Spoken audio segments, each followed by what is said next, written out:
Greetings, everyone, and welcome. So my name is Phyliss Wigfall, and I want to welcome you to the Breaking Through Your Glass Ceiling, How to Unlock Your Leadership Potential and Take Your Career to the Next Level, our summit. So thank you all for being here. And today's topic is Yes, Yes, Hell No, the fastest way to breaking through your glass ceiling. Gosh, I'm really excited about this summit and this topic. And the intention of this summit is to explore the topic of breaking through your internal, external glass ceiling and to get to the level of success that you desire. And as in most of the interviews in this series, we've been talking about how to break through the next level, how to step into your authentic power, how to become an inspiring leader in your personal and professional life. And so I'm your host, Phyliss Wigfall, Executive Coach from AwakeningLives.com, and today we have another wonderful guest here to share his expertise and wisdom to help you all out there. I'm so excited to present an amazing expert. It's Brian Whetten from Core Coaching. And let me tell you a little bit about why I chose Brian to be an expert on the summit and why you're going to love him. First and foremost, Brian is a dear friend. But aside from that, Brian is a world-class master of breaking through his glass ceiling, all before the age of 30. I mean, Brian has quite an extensive resume and a bio. By the age of 30, he'd earned a PhD at UC Berkeley in computer science. He raised $20 million for 2 Silicon Valley startups. He became an internationally known academic and speaker, part of a $400 million IPO. He's an author of the #1 international Amazon bestseller, Yes, Yes, Hell No, The Little Book for Making Big Decisions, and he writes a regular column for the Huffington Post. Now, I could read his bio for another 10 minutes, but it's right there up there, on the website, so you can go check it out. But this is the real interesting thing about Brian is, aside from his effectiveness, yes, aside from his dance moves, exactly, is that Brian is actually my coach. I hired Brian, and I have to say I got huge results after hiring Brian. And as an executive coach and developing my own coaching practice, one of the cool things that I can say about Brian, that within a month of working with him and being in his year-long program, I landed a $30,000 client for the year. Now, mind you, I made more money in the last year when I was working with Brian than I had, in the first month of the year than I had the whole year before. And so what I do know is that his tools are really effective. They really work, and he really supported me in being able to break through my own financial glass ceiling and really start creating the income and the life that I always wanted but didn't know quite how to get there. And so I can keep going on and on, but I could take the whole time. But I really wanted to give Brian. So welcome, Brian. Thank you. I am a Leo, so feel free to just keep praising me as long as you want to. I just, I'll suck it up. Yes. Brian's awesome. It's just really exciting. And Brian, I just wanted to give you an opportunity to share about yourself with the group here. Well, I think the most important thing is I am married to Nicole, and we have 2 daughters that we literally spend about half our time wondering how they can be so cute. Lola, the youngest, just started school full-time, or 3 days a week, full-day preschool this week, and oh, my goodness. Aww. The cuteness factor of cute. So cute. So I would say that's probably the most important thing about me is I'm very, very grateful for my family. Oh, and you have a beautiful family, I have to say. They're just amazing. Amazing. As is yours, and we can get our girls together to play again soon, hopefully. Yes, absolutely. Absolutely. And so, Brian, I really love your topic here, the yes, yes, hell no. And I really wanted to talk about that and learn, how did you break through your internal and external glass ceilings to get to the level of success today? Because you have created a huge level of success, not only financially, but personally with your family and also professionally with your career. So, it is a great topic because I remember I went back to my high school reunion, my 20th high school reunion, and I easily would have won, if we had voted on it, the most improved contest. In high school, I was literally the one that the rest of the chess team made fun of. My varsity letter was chess, thank you, and we were nationally ranked 12th in the nation. If I'd won my final game at state, we would have won state the last year, but I didn't, and that's a whole different story. Years of therapy, I'm sure. So That's right. I was neurotically insecure, really self-limited, didn't really trust myself, all of the standard problems. So I was like, all right, we got to figure this out. And I've spent most of my life since then, since high school, moving through one glass ceiling after another. And I actually call them the spell of smallness.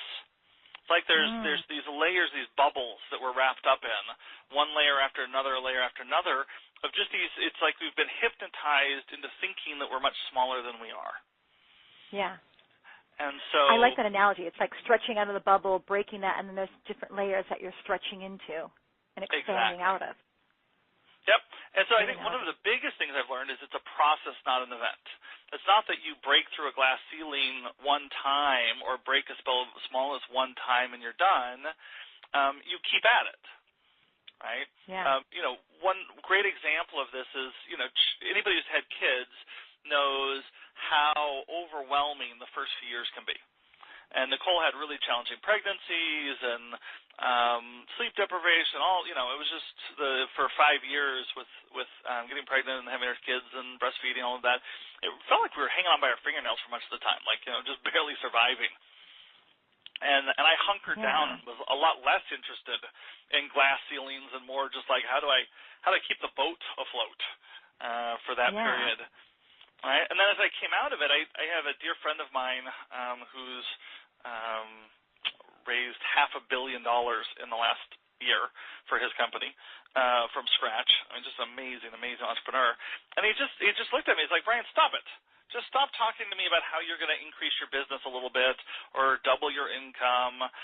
Stop it. Figure out what sector of the global economy most needs your help and work backwards. And I was like, whoa. Okay. And I sat with that. I was like, okay, how do I want to contribute? What's the difference I want to be making? How am I going to use each year of my life? I only have so much time on this planet.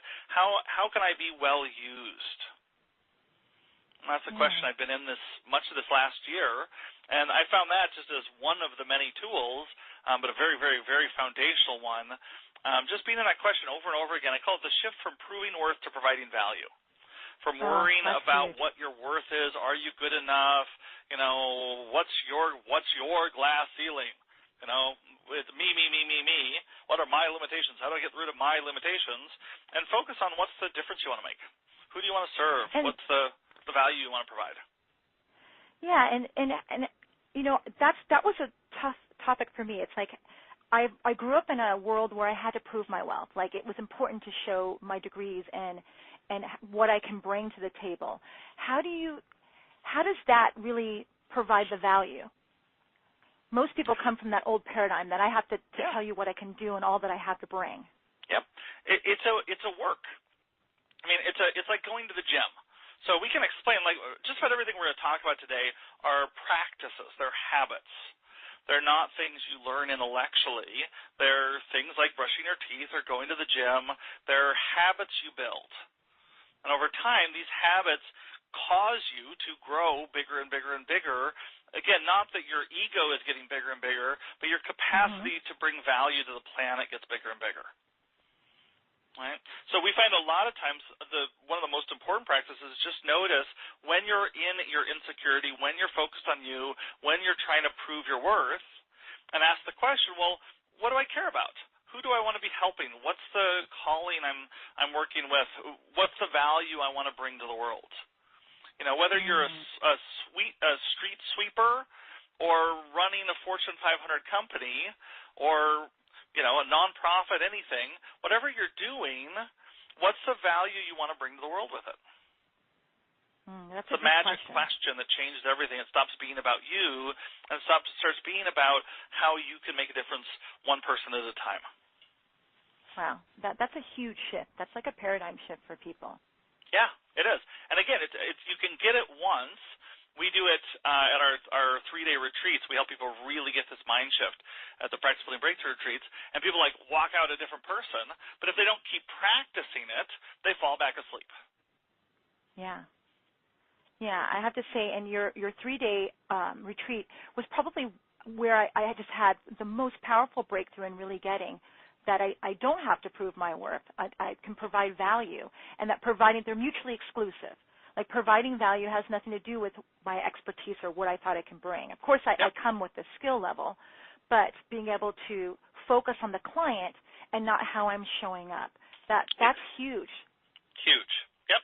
I think that's where I shifted from struggling to make the money I desire to having a huge breakthrough in that, oh gosh, this is not about me.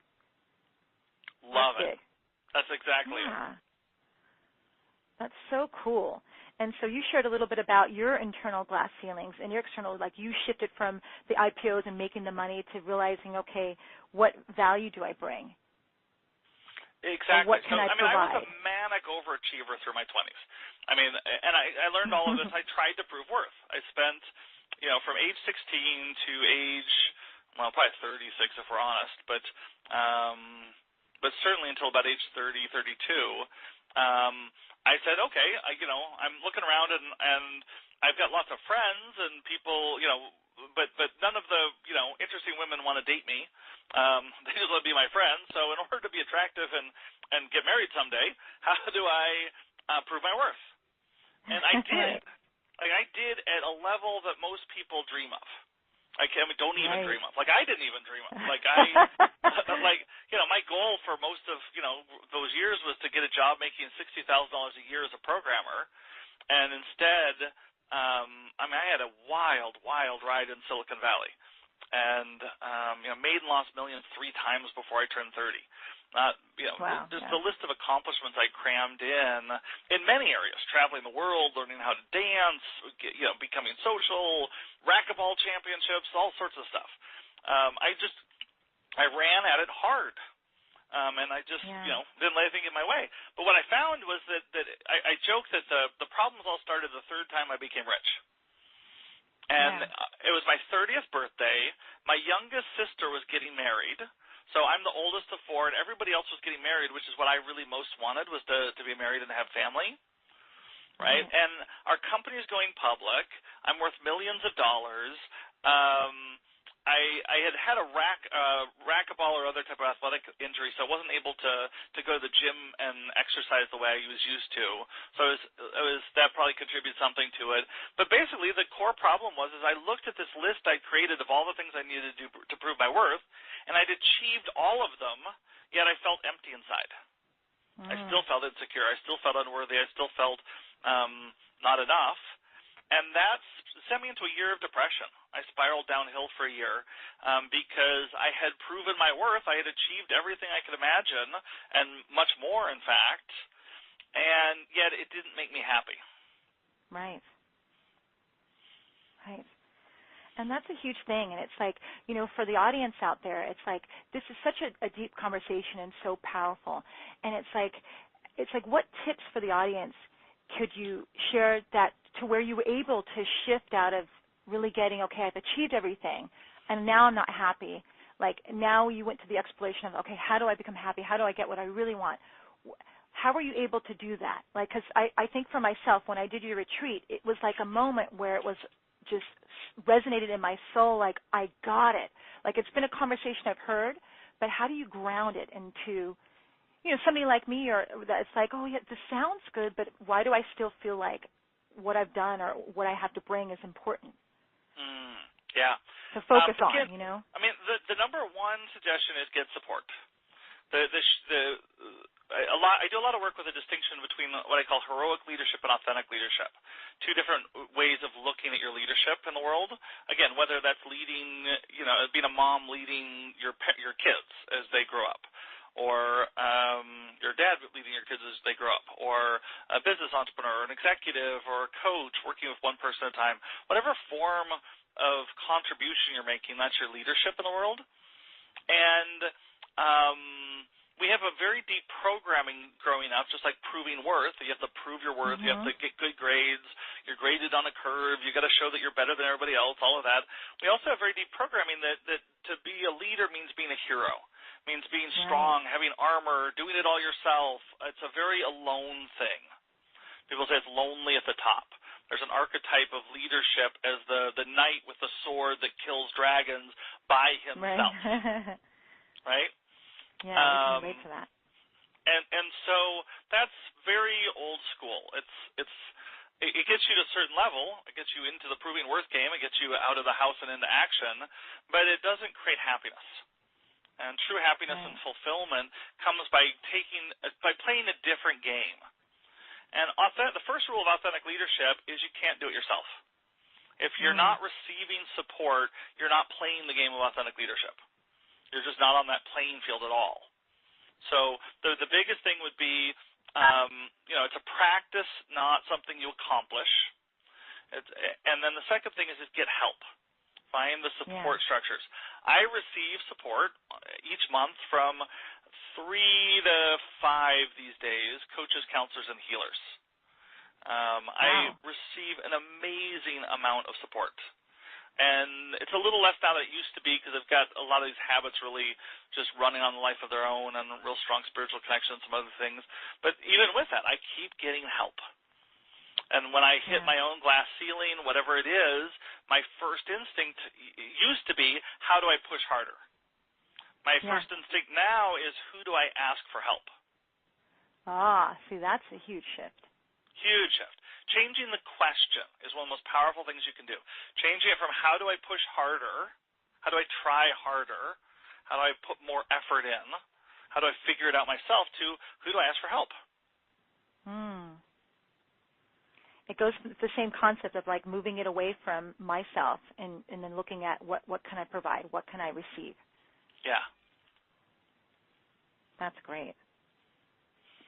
Wow, this is rich stuff, and what I love about your work is not only is it tangible, like there's steps and stuff that I can do, it's got the depth where it's spiritual. It's a mind shift. So it's not just about shifting, the things that you're doing to break through the external glass ceiling or to expand out of that external glass bubble, but there's also a lot of the internal stuff that really allows that shift to happen on the external realm. Thank you.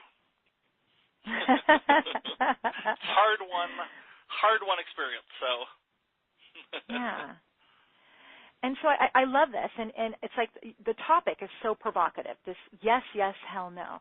Can you say more about that and how that relates to all this? Yeah. So this came out of, it actually came out of a conversation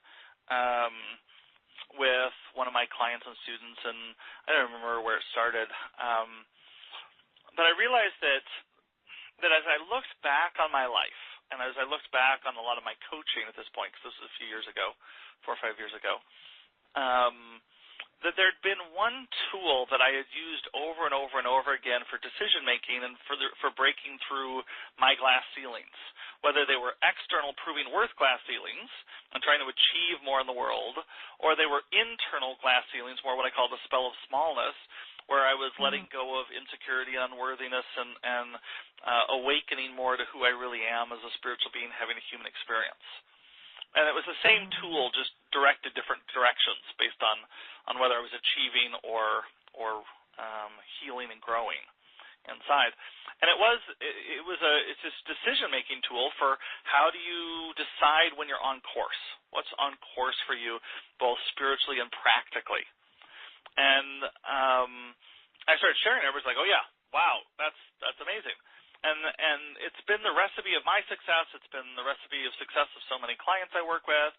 And it's this idea that the best possible way of knowing if you're on course is, one of them is flow. If you're just in total flow and synchronicity and the angels are singing and the universe is applauding and everything's going great, hallelujah. But that's the easy one, right? That's awesome. And what a lot of people do is wait for flow. They sit around and meditate and hope that if I do enough spiritual work, then I'll hit flow, and then I'll go get in the world, and I'll get in action, and I'll bust through my glass ceilings and all these things. That almost never works. Right. I can raise my hand on that one. Right? So, or they go get 101 more certifications. Yes, I really know that one. Yeah. So, yes, hell no is the other really surefire way of knowing you're on course, which is when the voice of intuition lights up. It makes your heart sing. Like you feel a resonance inside of you pulling you towards something. right? Whether it's a certain group of clients or patients you feel like serving, or a particular project you're really excited by, something that has energy for you, okay? It lights you up. There's passion, there's purpose, there's aliveness, there's intuitive flow behind it. Okay? There's an energy that wants to come through you. And then your voice of reason, the second yes, checks it out and says, okay, this is not insane. It doesn't always say, I know exactly how to do it, but it's responsible for making sure that things are safe. Right? I was just looking back at our daughter Annabelle, when she was 2 years old, actually did the flying trapeze at a circus because a friend of ours was performing there. And at 2 years old, she looks up at the trapeze. You can do a web search on this. It's on YouTube somewhere still. Or I had a Huffington Post article on it. Annabelle joins the circus. And she looks up at this trapeze and she says, up, I fly, I fly. And we're like, no, you don't. You're 23 months old. You're not doing the flying trapeze. But she was clear. It was like her soul was speaking rather than just her little girl. Like her truth was just, we felt her yes, yes. It was like this big yes, yes, hell no that she was just speaking truth. I fly. What's wrong with you? And the instructor comes over and he says, we actually have a baby harness, and children as young as 18 have done the flying trapeze before, as young as 18 months. So we strap her in the harness. They carry her up to the platform. They put the safety lines on the whole way up. There's a big safety net. There's no way for her to kill herself on this. And she flies. She does the flying trapeze. It's mind-blowing. Okay? Yeah, that's awesome. So that's a yes, yes, hell no. Her intuition pulled her forward. I fly. Now, in this case, her reason wasn't on top of things, so we stepped in and made sure it was reasonably safe. Not controlled, not no risk, not like just standing on the ground looking at the trapeze, but safety lines and safety net.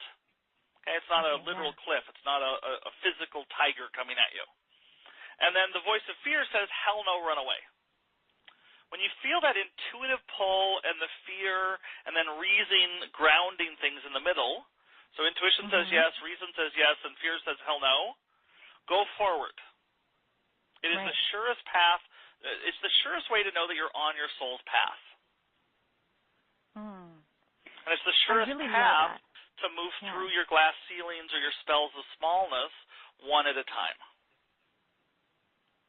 Yeah, and so I love your description. You bring it's just so palpable. So it's like it's something that your heart is desiring. It's something that you want to create.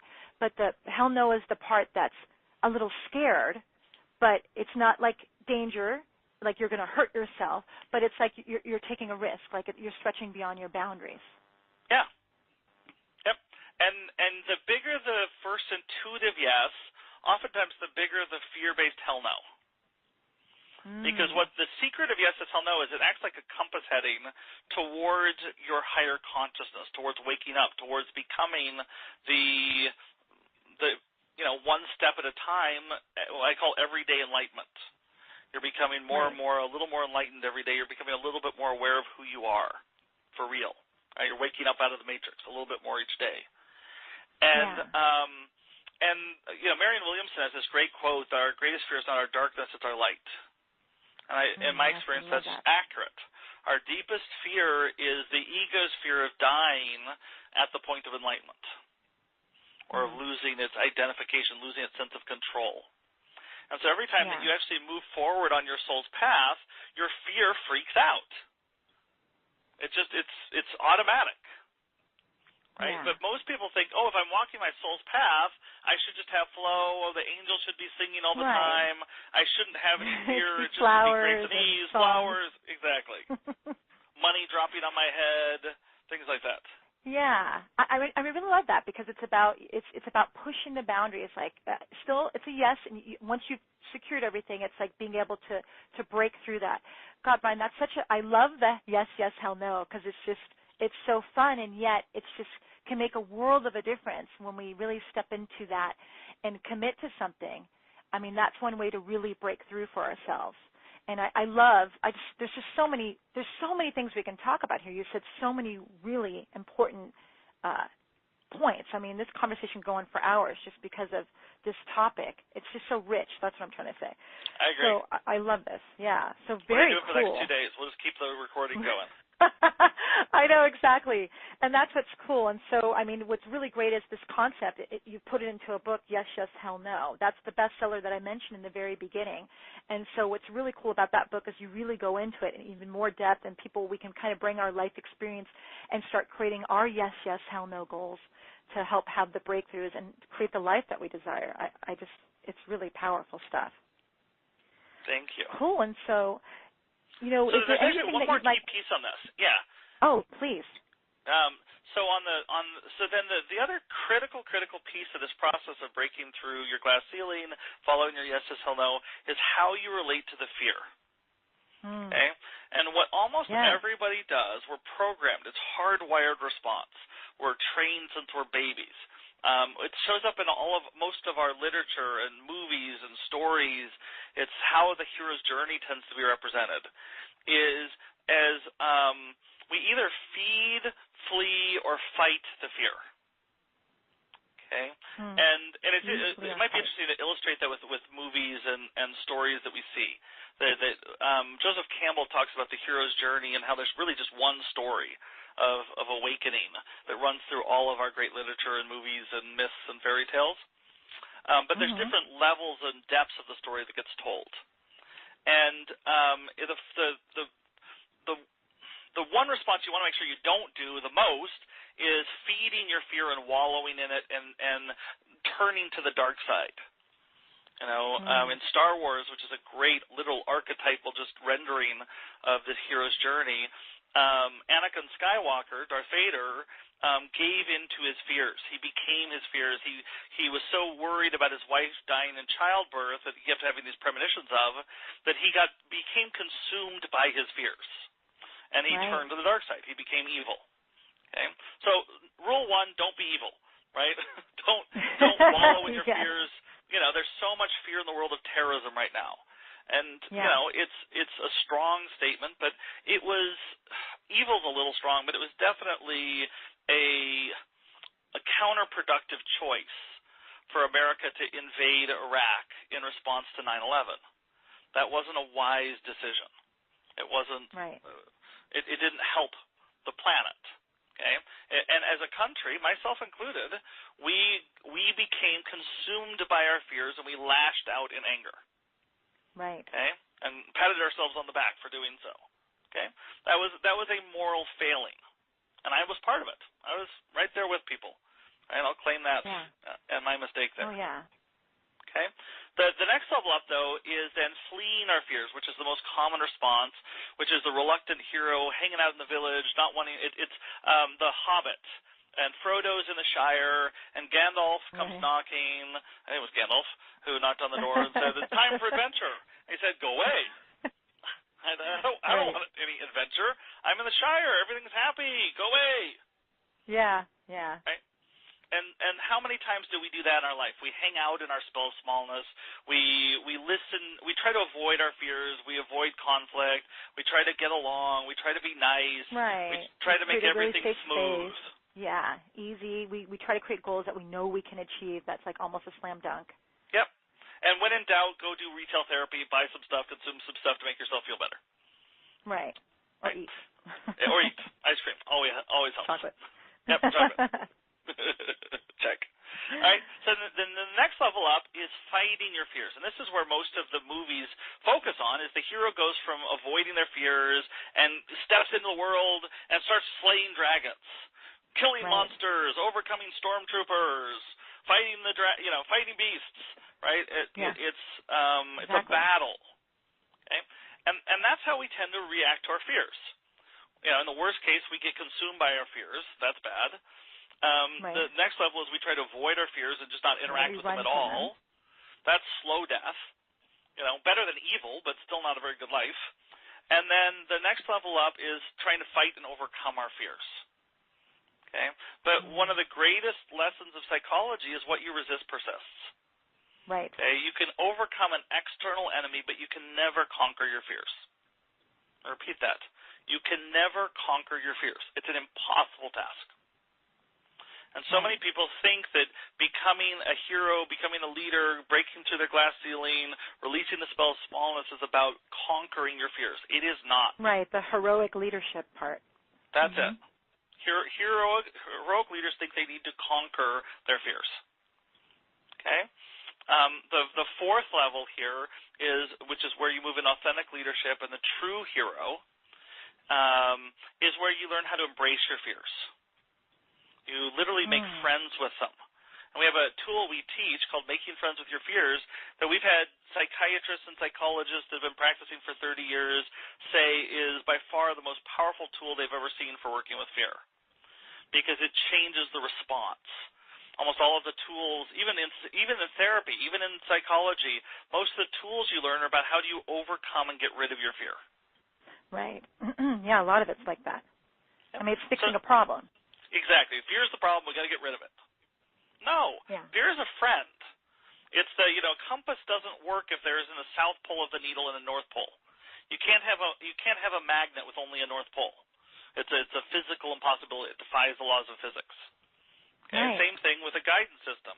Your compass needle has to have a north pole and a south pole. The north pole is your intuition. The south pole is your fear. Right. So what do you do? With the fear? Yeah. So when you when you embrace them. Yeah, when you embrace your fears, there's a process we guide people through where you literally slow down, listen to the fear, have a dialogue with it. So instead of it being you, it's like, oh, there's my fear. I just did this today with a client. And we slowed down with him, and he said on a scale of 1 to 10, he was dealing with like a level 6, level 7 fear that was keeping him from action and moving forward on his goal. So we slowed down, and in about 10 minutes, we talked to the fears. We really listened to him. What is it you want to share? Yeah. What are you trying to warn him about? What are you afraid of? What's the worst-case scenario? Then we moved to positive purpose. Well, what's the positive thing you want? The voice of fear always actually has a positive goal. One of the goals is usually safety, but it also wants you to be successful. It wants you to make a difference. It wants you to live your purpose. It wants all these great things that you want. Okay, it just wants you to do it safely. It wants to warn of the dangers on the path. Right, it's like you're driving a Ferrari down a race course, but it has lots of potholes in the road. And the voice of fear is like a radar detection system to warn you about the potholes that are coming. And what most people do is they try to turn off the warning signal. Yes. Yes, I really love what you're saying. So it's not about running away. It's not about fighting it with your sword, but it's really about moving through it, like embracing it and moving through it. Yep. And then you have a process, and I know it's very powerful because I've used it myself, a process that helps you move through it, face it, and then it dissipates. It's like the energy of it dissipates. Yep. And like just this example, he self-described, he was a 6 to 7, within 10 minutes it was down to a 2. Wow. That's powerful stuff. So cool. Wow. So as we're getting to the end of this interview, and like I said, we could go on because there's so much more questions I want to ask you. And so I know that, is there anything you wanted to add to the interview? Oh. Yeah, exactly. I wanted to just finish off that the movie analogy. So, because I think this is fascinating, at least to me, which is if you look at some of the highest forms of movie storytelling, the movies that really moved you, that you really were touched by, you'll very frequently see this fourth level response to fear. So Star Wars is the classic example where instead of killing the Emperor and killing Darth Vader, Luke said, no, I will not turn to the dark side. He put down his lightsaber and was willing to sacrifice his life rather than be consumed by his fears. And in that moment, he was transformed, and Darth Vader, his father, was transformed. Yeah. And Darth Vader sacrificed his life, killed the Emperor, saved Luke, his son, and then took off his helmet.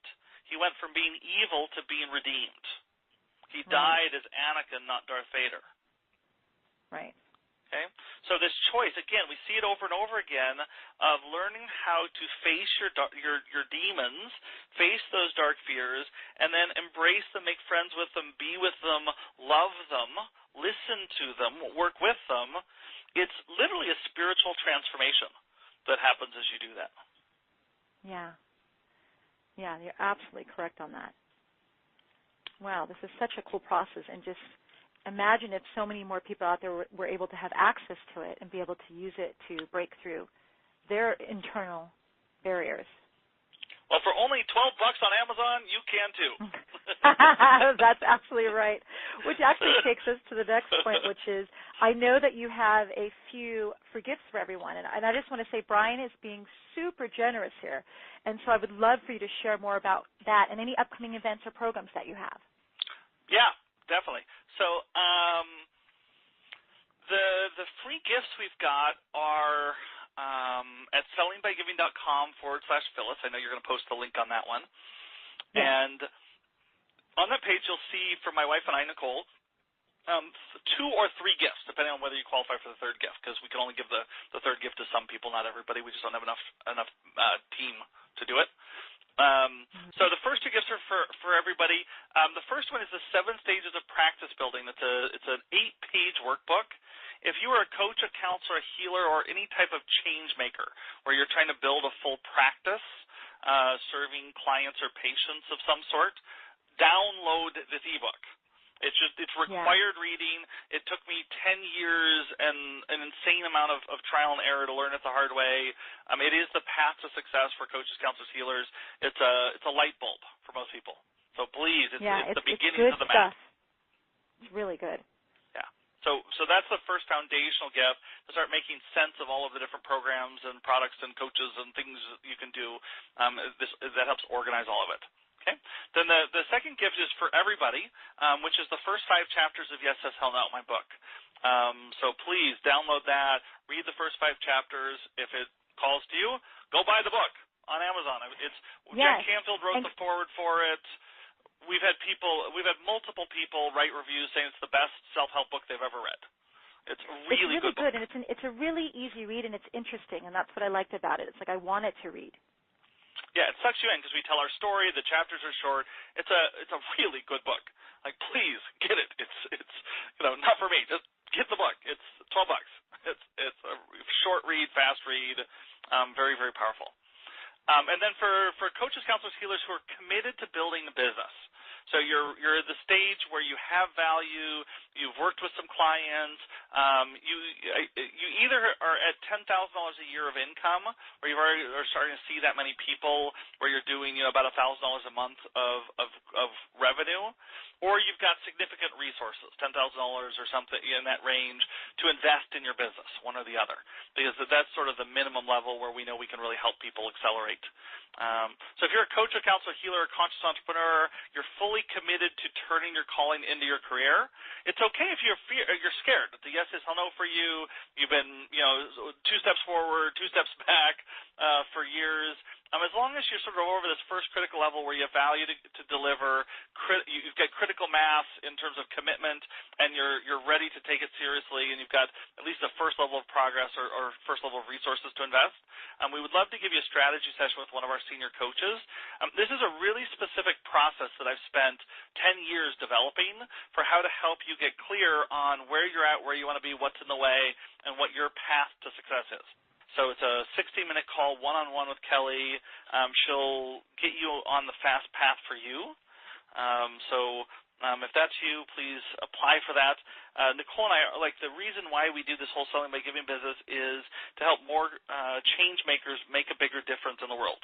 If you look around, you'll notice that things are changing pretty fast, and a lot of people are freaking out and feeling really scared and overwhelmed and stressed. So if you're called to be helping with all the changes that are happening on the planet, we want to help you get on the fast path so you can impact a lot more people a lot more easily. And there's a lot of really counterintuitive choices you have to make in order to do that. So we want to get you lined up with that as quick as we can. Oh, gosh, wow. Thank you, Brian. And I can say as somebody who has taken your course, it's an investment that really yields high rewards, and so I know for myself I was able to really break through my financial glass ceiling, I said expand into my financial bubble and really create the life, and the income that I wanted to create out of my business. And so I really thank you personally for being able to support me with that while I did your programs. You're welcome. And one thing we're really proud of is, and I think we're still the only people that do this, we publicly report the results of our graduates of our one-year programs, because I get so frustrated with, everybody's got a couple case studies, a couple testimonials. There's always a few people that can get value out of any program. But we have by far the most consistent results in the industry. 83% of the graduates increased their income by a minimum of $15,000 a year. The average is $42,000 a year. You're an example of that, but it's not like, you're amazing. You did incredible. You're one of our favorite case studies. You rock, and you're not unusual. Right? That it's a pretty commonplace story we hear from people. So, very cool. Yeah. So those of you that are here listening, you can find all this information below the replay. This is Phyliss Francis Wigfall here with Brian Whetten, encouraging you to step into your authentic power, to embrace your fears, and to really create the life that you desire. And so watch your inbox for our next interview and for the replay of our interview with Brian Whetten. And if you look below, you'll be able to link on those treats that Brian's providing us. And we'll see you soon. Thank you. Thank you, Brian. You're welcome.